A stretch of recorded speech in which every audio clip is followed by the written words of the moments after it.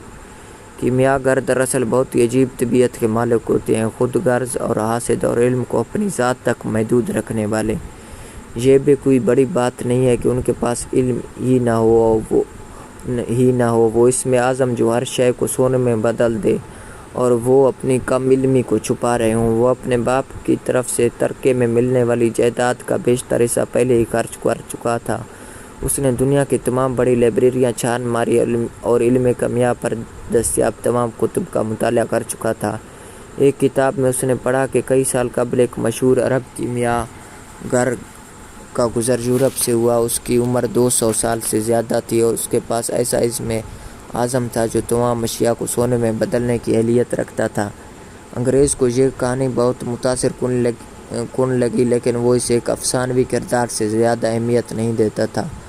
پھر اس کی ملاقات اپنے ایک پرانے دوست سے ہوئی جو کئی سال مصر کے صحرا میں آثار قدیمہ کی تلاش میں مصروف رہا تھا۔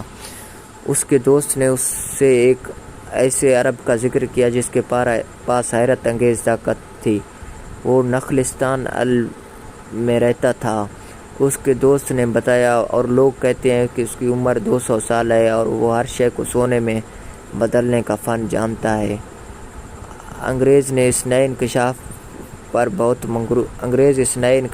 بہت مسرور تھا۔ اس نے ملازمت سے استعفیٰ دیا، اپنی اہم کتب کو ساتھ لیا اور آج وہ یہاں بدبودار باڑے میں صحرا کے سفر پر روانہ ہونے کے لیے تیار بیٹھا تھا۔ باڑے کے باہر ایک بہت بڑا قافلہ سفر پر روانہ ہونے کے لیے تیار تھا۔ اس قافلے نے نخلستان الفیوم سے گزر کر جانا تھا۔ ایک عرب نوجوان جس نے کندھوں پر سامان اٹھا رکھا تھا باڑے میں داخل ہوا اور انگریز سے سلام لیا۔ تم کہاں جا رہے ہو؟ نوجوان نے عرب سے پوچھا۔ میں بھی سورہ نورد ہوں، انگریز نے ترشی سے جواب دیا۔ وہ گفتگو سے زیادہ کتاب پڑھنے میں دلچسپی رکھتا تھا۔ اس کا ارادہ تھا کہ وہ الفیوم پہنچنے سے پہلے اپنے علم کو دوہرا لے۔ اس کا خیال تھا کہ عرب کیمیا گر اسے اپنا شاگرد بنانے سے پہلے اس کا امتحان لے گا۔ نوجوان عرب نے بھی ایک کتاب نکالی اور پڑھنے لگا۔ یہ کتاب ہسپانوی زبان میں تھی۔ برطانوی بھی ہسپانوی زبان جانتا تھا۔ اسے خوشی ہوئی کہ راستے میں کوئی تو ہوگا جس سے وہ آسانی سے گفتگو کر سکے گا، کیونکہ اسے عربی پر عبور حاصل نہیں تھا۔ بہت ہی عجیب لڑکا، بولا۔ وہ کتاب کے آغاز میں دیے ہوئے تدفین کے منظر کو پڑھنے کی کوشش کر رہا تھا۔ میں 2 سال سے یہ کتاب پڑھنے کی کوشش کر رہا ہوں اور چند صفحات سے آگے نہیں بڑھ سکا۔ اس کے ذہن میں ابھی تک اپنے فیصلے کے بارے میں ابہام تھا، لیکن ایک چیز بہت واضح تھی کہ فیصلے تک پہنچنا سفر کا پہلا قدم ہے۔ جب بھی کوئی فیصلہ کرتا ہے تو دراصل طوفانی لہروں میں چھلانگ لگاتا ہے جو اسے ایسی جگہ تک بہا کر لے جاتے ہیں جہاں سے اس کا گزر اس سے پہلے کبھی نہیں ہوا ہوتا۔ جب میں نے خزانے کی تلاش میں نکلنے کا فیصلہ کیا تو مجھے نہیں معلوم تھا کہ مجھے کرسٹل کی دکان میں ملازمت کرنی پڑے گی۔ اس قافلے میں شامل ہونا تو محض میرا ایک فیصلہ ہے، مگر یہ قافلہ مجھے کہاں لے جاتا ہے یہ فی الحال ایک معمہ ہے۔ قریب بیٹھے ہوئے انگریز کا رویہ غیر دوستانہ لگتا تھا۔ لڑکے نے کتاب بند کر دی۔ وہ ایسا کوئی بھی عمل نہیں کرنا چاہتا تھا جو اسے انگریز سے مماثل کر دے۔ اس نے اپنی جیب سے یوریم اور تھمیم نکالے اور انہیں اچھالنا شروع کر دیا۔ یوریم اور تھمیم انگریز کے منہ سے بے ساختہ نکلا۔ یہ بیچنے کے لیے نہیں ہے، وہ جلدی سے پتھروں کو جیب میں ڈالتے ہوئے بولا، اور ان کی کوئی خاص قیمت بھی نہیں ہے۔ انگریز نے جواب دیا، یہ صرف پہاڑی کرسٹل ہیں، اس طرح کے لاکھوں پتھر مل جائیں گے، لیکن صرف جاننے والوں کو ہی پتہ ہے کہ یہ یوریم اور تھمیم ہے۔ مجھے نہیں معلوم تھا یہ اس علاقے میں بھی موجود ہیں۔ یہ مجھے ایک بادشاہ نے تحفے میں دیے تھے، لڑکے نے جواب دیا۔ انگریز نے کوئی جواب دینے کی بجائے جیب میں ہاتھ ڈالا اور اس طرح کے 2 پتھر باہر نکالے۔ بادشاہ نے تم سے کیا کہا؟ شاید تمہیں یقین نہیں آ رہا کہ کوئی بادشاہ مجھ جیسے غریب چرواہے سے بات کرنا پسند کرے گا۔ بالکل بھی نہیں، یہ چرواہے ہی تو تھے جنہوں نے دنیا میں پہلے بادشاہ کی بادشاہت کو تسلیم کیا۔ انگریز نے بولا، یہ سب میں نے بائبل میں پڑھا ہے، اور بائبل ہی میں نے یوریم اور تھمیم کے بارے میں پڑھا تھا۔ انگریز نے اپنی بات جاری رکھتے ہوئے بتایا، مستقبل بینی کی صرف یہ صورت خدا کی طرف سے منع نہیں ہے۔ پادری یہ پتھر سونے کی زرہ میں جڑ کر پہنتے ہیں۔ لڑکے کے چہرے پر حیرانی اور خوشی کا ملا جلا تاثر تھا۔ اسے بہت خوشی ہوئی کہ وہ اس باڑے میں آیا، شاید یہ بھی ایک نشانی ہے۔ انگریز بولا، تمہیں نشانیوں کے بارے میں کس نے بتایا ہے؟ لڑکے کی حیرت مسلسل بڑھتی جا رہی تھی۔ زندگی میں ہونے والی ہر بات ایک نشانی ہے، انگریز نے جواب دیا۔ دنیا میں ایک عالمگیر زبان ہے، لیکن افسوس ہے یہ ہے کہ ہم اسے بھلا چکے ہیں۔ میں اور چیزوں کے علاوہ اس عالمگیر زبان کی تلاش میں ہوں، اور اس لیے میں یہاں آیا ہوں۔ مجھے اس شخص کی تلاش ہے جو یہ زبان جانتا ہے، وہ ایک کیمیا گر ہے۔ انگریز نے اپنی بات جاری رکھی۔ اس دوران گودام کا مالک آ گیا۔ آپ دونوں بہت خوش قسمت ہو جو آج ایک قافلہ الفیوم جا رہا ہے، گودام کا مالک بولا۔ مگر مجھے تو مصر جانا ہے، لڑکا جلدی سے بولا۔ اس کے چہرے سے پریشانی یہ تھی، الفیوم مصر ہی میں ہے۔ تم کس قسم کے عرب ہو جسے اپنے جغرافیے کا علم نہیں ہے؟ گودام کا مالک جو بولا۔ یہ بھی ایک نشانی ہے، مالک گودام کے جانے کے بعد انگریز بولا۔ میں کبھی ایک انسائکلوپیڈیا لکھوں گا جس میں صرف قسمت اور محض اتفاق کے بارے میں معلومات ہوں گی، اور عالمگیر زبان انہی دو الفاظ پر مشتمل ہے۔ اس نے اپنی بات کی وضاحت کرتے ہوئے مزید کہا، یہ محض اتفاق نہیں ہے کہ تم مجھے اس جگہ اس طرح ملے کہ تمہارے ہاتھ میں یوریم اور تمیم تھے، اور نہ ہی یہ اتفاق ہے کہ ہم دونوں اپنی قسمت کی تلاش میں ہیں۔ میں اپنا خزانہ تلاش کرنے نکلا ہوں، لڑکا بولا، مگر اسے فوراً احساس ہوا کہ انگریز کو خزانے کے بارے میں نہیں بتانا چاہیے تھا۔ لیکن انگریز نے خزانے میں کوئی دلچسپی ظاہر نہیں کی تھی۔ ایک طرح سے میں بھی خزانے کی تلاش میں ہی آیا ہوں، انگریز نے جواب دیا۔ اس قافلے کا سردار ہوں، ایک باریش آدمی بولا۔ میں اس قافلے کا سردار ہوں، ایک باریش آدمی بولا۔ اس قافلے میں موجود ہر آدمی کی زندگی اور موت خدا کے بعد میرے اختیار میں ہے۔ صحرا ایک خوبصورت دوشیزہ کی مانند ہے جو مردوں کے ہوش اڑا دیتی ہے۔ یہ قافلہ 200 افراد اور 400 جانوروں پر مشتمل تھا۔ قافلے میں بچے، خواتین اور مرد شامل تھے۔ کچھ مردوں نے اپنی کمر کے ساتھ تلواریں باندھ رکھی تھیں اور کچھ کے کندھوں پر رائفلیں تھیں۔ انگریز کے سامان میں کئی سوٹ کیس تھے جن میں کتابیں بھری ہوئی تھیں۔ قافلے میں بہت سے لوگ تھے۔ سردار نے اپنی بات جاری رکھی۔ شور کی وجہ سے اسے اپنی بات بار بار دہرانی پڑ رہی تھی۔ ہر ایک کے اپنے نظریات ہیں، لیکن میں ایک خدائے واحد پر یقین رکھتا ہوں۔ میں اسی کی قسم کھا کر عہد کرتا ہوں کہ ہر ممکن کوشش کروں گا کہ ہم سب خیریت سے صحرا عبور کر لیں، اور میں آپ سے بھی گزارش کروں گا کہ آپ لوگ بھی میرے ساتھ عہد کریں کہ آپ میرے حکم کی تعمیل کریں گے۔ صحرا میں نافرمانی کا مطلب صرف اور صرف موت ہے۔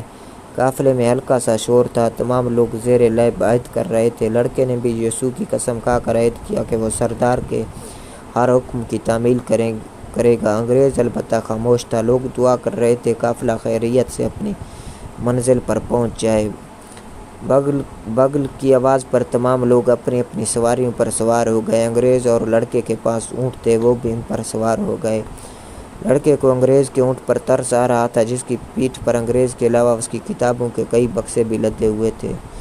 دنیا میں محض اتفاق نام کی کوئی چیز نہیں ہے۔ انگریز نے گفتگو کا سلسلہ وہیں سے جوڑا جہاں سردار کی تقریر کی وجہ سے منقطع ہوا۔ میں یہاں پر اس لیے موجود ہوں کہ ایک دوست نے مجھے ایسے عرب شخص کے بارے میں بتایا۔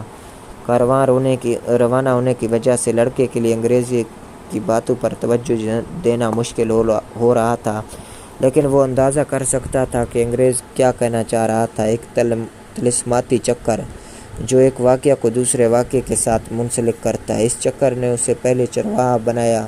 اس چکر کی وجہ سے اسے بار بار خواب نظر آیا، اور پھر وہی چکر اسے افریقہ کے صحرا میں لایا جہاں اسے لٹنے کے بعد کرسٹل فروش سے ملنا تھا، اور جیسے جیسے کوئی اپنی منزل کے قریب ہوتا جاتا ہے اتنا ہی منزل اس کی تخلیق کا سچا مقصد دکھائی دینے لگتی ہے۔ لڑکے نے سوچا۔ قافلے نے مشرق کی سمت اپنا سفر شروع کیا۔ قافلہ صبح کے وقت چلتا تھا۔ دوپہر سے پہلے جب دھوپ کی شدت بڑھ جاتی تھی قافلہ رک جاتا تھا اور شام کے وقت اپنے سفر کا دوبارہ آغاز کرتا تھا۔ انگریز سفر کے دوران مطالعے میں مصروف تھا۔ لڑکا خاموشی سے جانوروں اور انسانوں کا مشاہدہ کر رہا تھا۔ اب منظر بالکل بدل چکا تھا اور وہ صحرا کے بیچوں بیچ سفر کر رہے تھے۔ قافلے میں بچوں کی چیخوں اور جانوروں کی آوازوں کا نہ تھمنے والا شور تھا، اور ماحول میں جانوروں کی مخصوص بو تھی اور گائیڈز کی چیخو پکار۔ اگر کسی چیز کو دوام تھا تو وہ صحرا کی مخصوص ہوا اور جانوروں کے قدموں کی آواز تھی۔ میں نے یہ صحرا اس سے قبل بھی کئی بار عبور کیا، ایک ادیبان بولا، لیکن صحرا اتنا وسیع ہے اور افق اتنا دور کہ انسان کو اپنا آپ بہت حقیر لگتا ہے۔ شاید اس لیے انسان صحرا کی ہیبت سے خاموش رہتا ہے۔ ادیبان کی بات لڑکے کو سمجھ میں آ رہی تھی، حالانکہ اس نے اس سے قبل صحرا میں قدم نہیں رکھا تھا۔ جب بھی کبھی اس نے سمندر کو دیکھا یا آگ کا مشاہدہ کیا تو فوراً اس پر ان کی لافانی طاقت نے اثر چھوڑا تھا۔ میں نے بھیڑوں سے بہت کچھ سیکھا اور میں نے کرسٹل فروش سے بھی کافی نئی باتیں سیکھی ہیں۔ لڑکے نے سوچا، میں صحرا سے بھی بہت کچھ سیکھوں گا۔ صحرا اسے عمر رسیدہ اور دانا لگا۔ ہوا مسلسل چل رہی تھی۔ لڑکے کو یاد آیا اسی ہوا کو اس نے طرفہ کے قلعے کی فصیل پر بیٹھ کر اپنے چہرے پر محسوس کیا تھا۔ اس خیال نے اسے اپنی بھیڑوں کی یاد دلا دی۔ بھیڑیں اب بھی اندلس کی چراگاہوں میں چارے اور پانی کی تلاش میں ہمیشہ کی طرح ماری ماری پھر رہی ہوں گی، لیکن اب وہ میری بھیڑیں نہیں ہیں۔ اس نے اپنے آپ سے کہا، اب تو اپنے نئے مالک کے ساتھ مانوس ہو چکی ہوں گی اور مجھے بھول چکی ہوں گی۔ چلو اچھا یہ ہے کہ بھیڑیں اس کام میں ماہر ہیں کہ وہ کوئی غم زیادہ دیر نہیں پالتی۔ اسے تاجر کی بیٹی کا خیال آ گیا۔ اس نے اب تک شاید شادی کر لی ہوگی، کسی تاجر سے یا پھر کسی چرواہے سے جو پڑھ سکتا ہو اور اسے دلچسپ کہانیاں سنا سکے۔ آخر وہ واحد چرواہا تو نہیں تھا جسے پڑھنا لکھنا آتا تھا۔ اسے اپنی دانائی پر بھی حیرت اور مسرت ہوئی کہ وہ ادیبان کی پرفلسفہ گفتگو کا مطلب سمجھ گیا تھا۔ اسے لگا جیسے وہ عالمگیر زبان سیکھ رہا ہو، وہ عالمگیر زبان جو انسانیت کے ماضی اور حال دونوں میں یکساں محیط تھی۔ اس کی سمجھ میں آنے لگا کہ کبھی کبھار انسان کی روح کائنات کے دھارے میں ڈبکی لگانے میں کامیاب ہو جاتی ہے، اسے غیب کی چیزوں کی ایک جھلک نظر آتی ہے۔ آخر کار کہیں تو تمام انسانیت کا ماضی، حال اور مستقبل محفوظ تھے، اور شاید اسے ہی قیافہ شناسی کہتے ہیں۔ مکتوب۔ لڑکے کے کانوں میں کرسٹل فروش کے الفاظ کی گونج سنائی دی۔ صحرا کہیں تو ریت کا سمندر تھا اور کہیں کہیں پہاڑ اس سمندر سے نکل آئے تھے۔ جب بھی کبھی قافلے کا سامنا کسی چٹان یا ٹیلے سے ہوتا تو قافلے کا رخ وقتی طور پر بدل جاتا۔ کبھی ریت بہت نرم ملتی جہاں پر جانوروں کے قدم دھنسنے کا خطرہ ہوتا تو راستہ بدل کر قافلہ ایسی جگہ کا انتخاب کرتا جہاں سخت زمین ملے تاکہ جانور آرام سے سفر رکھ سکیں۔ کبھی کبھار قافلے کا سامنا خشک جھیل سے ہوتا جس کے اوپر خشک نمک کی تہہ جمی ہوئی ہوتی، یہاں جانور بھدک جاتے اور آگے چلنے سے انکار کر دیتے۔ ایسی صورت میں ادیبان نیچے اتر کر جانوروں کا بوجھ اتارتے اور کچھ وزن اپنے کندھوں پر اٹھا کر جھیل پار کرتے اور دوبارہ وزن جانوروں پر لاد دیتے، لیکن اس سب کچھ کا نتیجہ صرف ایک تھا۔ چاہے قافلے کو جتنے بھی چٹانوں کا سامنا ہوتا یا خشک جھیلوں سے واسطہ پڑتا، چکر لگانے کے بعد قافلہ دوبارہ واپس اسی سمت میں روانہ ہو جاتا جس طرف سے اس نے پہلے دن رخ کیا تھا۔ قافلے کی نظر اپنی منزل پر تھی اور وہ اپنی سمت کا تعین ستارے کی مدد سے کرتا تھا جو نخلستان الفیوم کے اوپر تھا۔ جب قافلے والے کی نظر صبح کے وقت اس ستارے پر پڑتی تو انہیں یقین ہو جاتا کہ ان کا رخ اس لک و دک صحرا کے بیچوں بیچ موجود پانی، کھجوروں کے باغ اور ریگستان کی کڑی دھوپ میں دستیاب راحت افزا سائے کی طرف ہے۔ اگر اس سب کچھ سے بے خبر تھا تو وہ انگریز تھا، کیونکہ وہ اپنی کتابوں میں مشغول تھا۔ لڑکے کے پاس بھی ایک کتاب تھی اور اس نے سفر کے ابتدائی ایام میں اس کو پڑھنے کی کوشش بھی کی، لیکن اسے کتاب کی نسبت فطرت کا نظارہ زیادہ دلچسپ رہا۔ اگرچہ اس کا خیال تھا کہ وہ جب بھی کتاب کھولتا ہے تو اس پر کوئی نہ کوئی اہم انکشاف ہوتا ہے، لیکن پھر بھی اس نے کتاب سے چھٹکارا حاصل کر لیا اور اس نے ادیبان سے دوستی کر لی۔ شام کو وہ آگ کے قریب بیٹھ کر ادیبان کو اپنی مہم جوئی کے قصے سناتا اور ادیبان کی باتیں سنتا تھا۔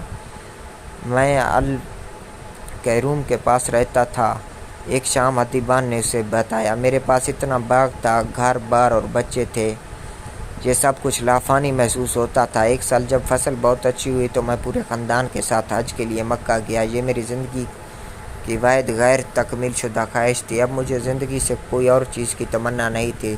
اب اگر مجھے موت بھی آ جاتی تو میں اپنی جان آفرین کی سپرد کر دیتا۔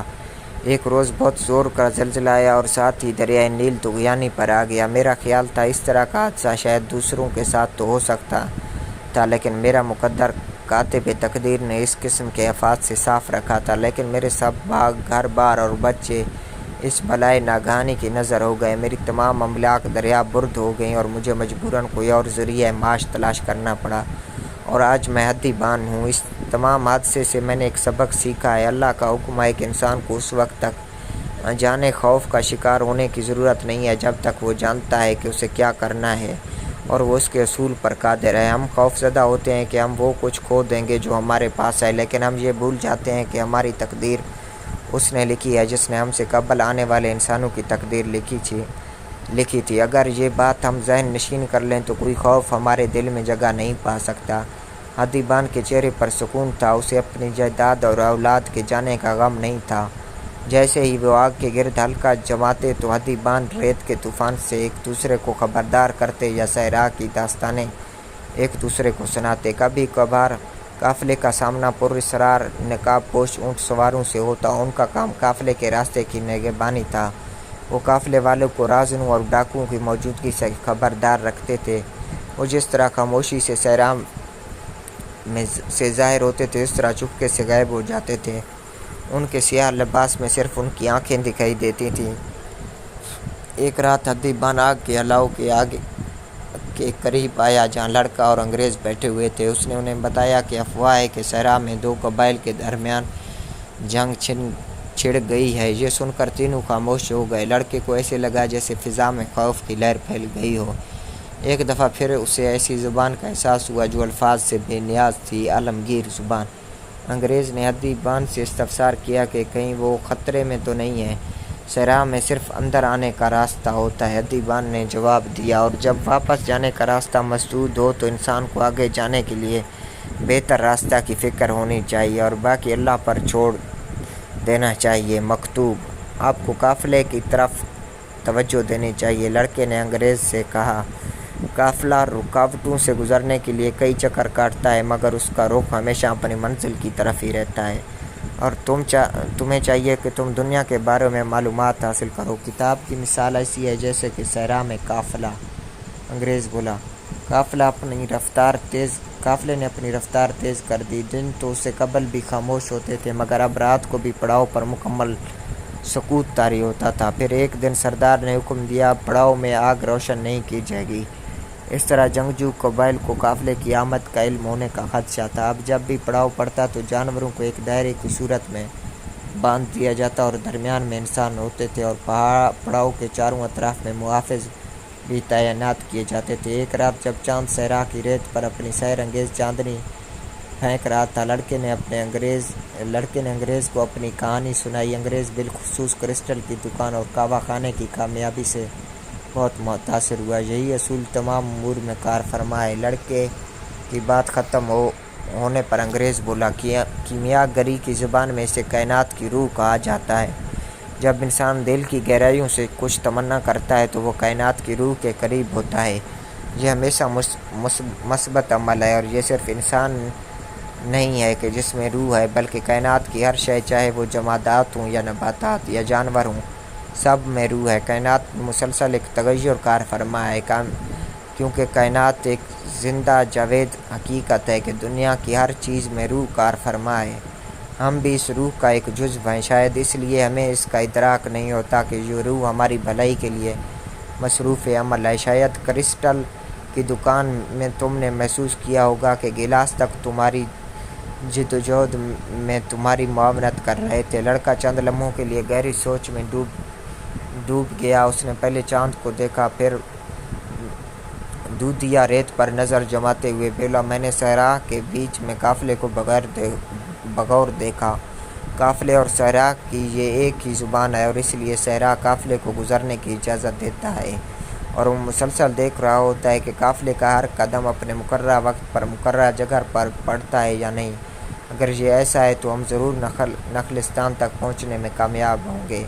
اگر ہم اس قافلے میں محض اپنی جرأت مندی کے زور پر چل رہے ہوتے اور ہمیں اصل حقیقت کا علم نہ ہوتا تو شاید یہ سفر بہت تکلیف دہ ہوتا۔ دونوں خاموشی سے چاند کی طرف دیکھ رہے تھے، اور یہ نشانیوں کا جادو ہے۔ لڑکا سکوت توڑتے ہوئے بولا، میں نے دیکھا ہے کہ کس طرح حدی بان بظاہر بے نشان صحرا میں راستہ تلاش کرتے ہیں، اور کس طرح قافلے کی روح صحرا کی روح سے ہم کلام ہوتی ہے۔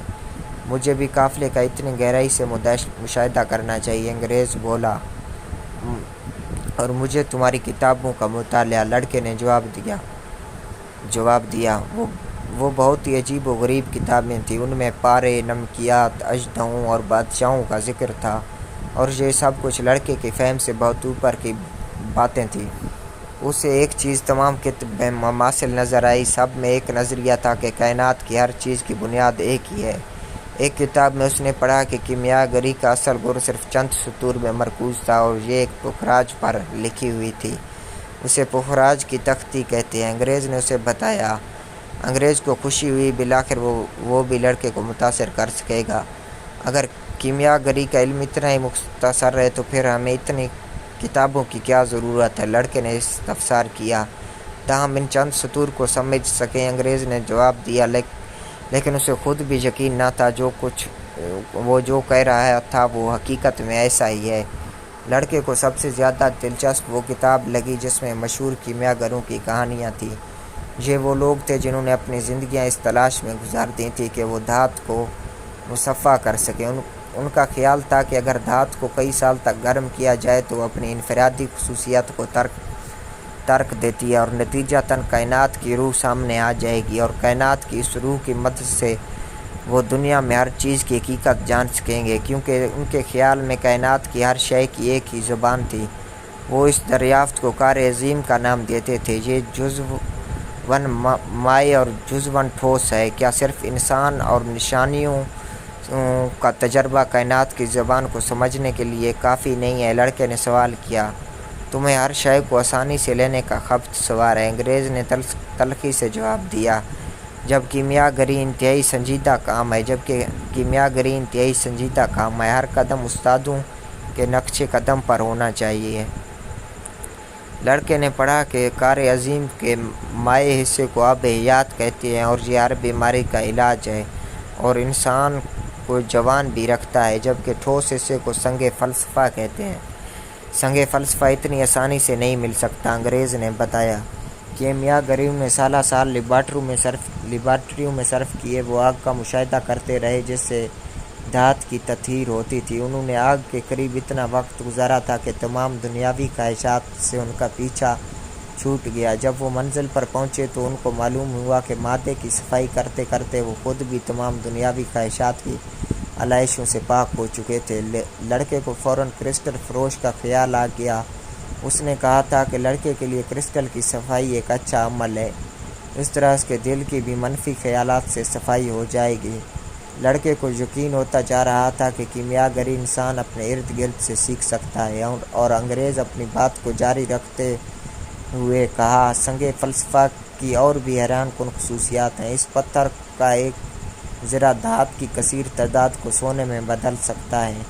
لڑکا کیمیا گری میں دلچسپی محسوس کر رہا تھا۔ اس نے سوچا کہ وہ بھی محنت کے بعد ہر شے کو سونے میں بدل سکتا ہے۔ اس نے اب تک کئی ایسے لوگوں کا ذکر پڑھا تھا جنہیں اس میں کمال حاصل تھا۔ ان لوگوں کی کہانیاں بہت متاثر کن تھیں۔ ان میں سے ہر شخص اپنی منزل مقصود تک پہنچنے میں کامیاب رہا تھا۔ ہیل ویٹیس، ایلیس، فلکنلی اور گیبر، انہوں نے طویل سفر کیے، دانا لوگوں سے رہنمائی لی اور سخت محنت کے بعد آب حیات اور سنگ فلسفہ حاصل کرنے میں کامیاب ہوئے۔ جب لڑکے نے کار عظیم کے اصول کے بارے میں سوچا تو اسے کوئی واضح جواب نہ مل سکا۔ کتابوں میں چند ڈرائنگ تھی، کوڈ ورڈ میں کچھ ہدایات اور نہ سمجھ آنے والے الفاظ کا مجموعہ۔